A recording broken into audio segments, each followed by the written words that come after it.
Welcome to a Toon tutorial. Today we're just going to be looking at understanding the interface in Toon and what everything does.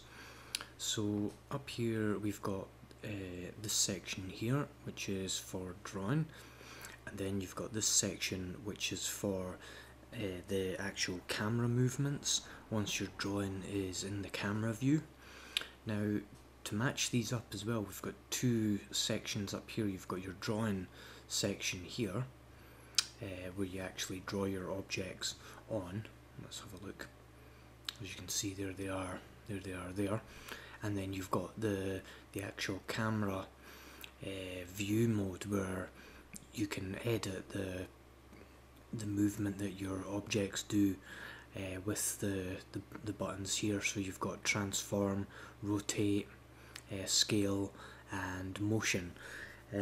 So the two are kind of separate. You do your drawings first and then you do your camera work second, but you can mix them in. You can work in the camera view, which I like to do, and just keep everything in there. You've also got bone object tools here. Now the next thing is the actual timeline. Now the timeline's very simple. You know, you just set up your elements using the section here, the plus and the minus, and that just adds a new element. And when you choose that, you can choose it to be what element you want. So it can be a drawing, image, sound, a peg, which is quite important. I'll come to that in a minute, and a few other things as well. So you're probably just going to start off with the ones near the top, the drawing, the image and the sound. Now it's just very simple. You just draw each of the images onto each of these new squares, but the other thing is you've got an exposure sheet, which is kind of more helpful if you want to organize your images. This really just organizes and shows you, for example, if we've got the squirrel here, can see that the order that it goes in is squirrel drawing 1, then 2, then 1, then 2, then 1, 2, 3, 4. So that's a bit more helpful than actually just looking at the squirrel timeline here, although it does show you, as you can see on the highlights there. The other good thing as well, actually, which is quite helpful, is you can change your cell drawings here. So depending on which one you've changed, you see that just automatically changes to whichever drawing that you've done with the cell. So that's handy. Now you can choose text here as well, and here's your pen options for choosing which size you want to draw with. You've got your color palette, your properties. You're not going to use that much unless it's for objects, bringing them to the foreground and the background.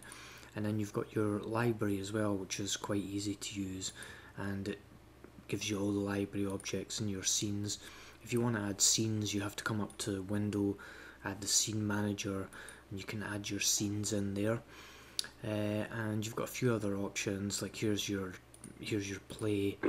You know, that's how you deal with that. You've then got your lights and your onion skin while you're drawing. So let's just have a quick look at that. So if we've got the onion skin off, shows you know what the next drawing is going to be, and the light sort of gives you the light through from the other objects that you're drawing with. So that's quite handy. Now the next thing I'm going to show you is pegs.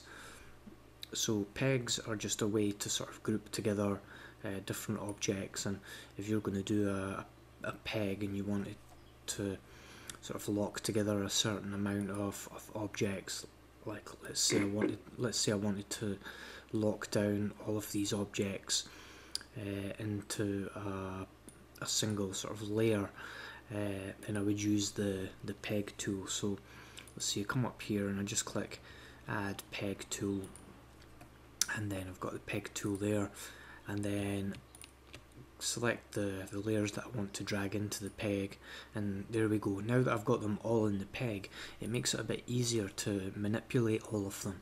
So now when I click on any part sort of off the peg, it's going to be in line with that part of the scene, and it allows me to actually move everything around. So it's a good way to group your objects. And really that's sort of all you need to know about getting started in Toon Boom. Hope you find this helpful, and subscribe.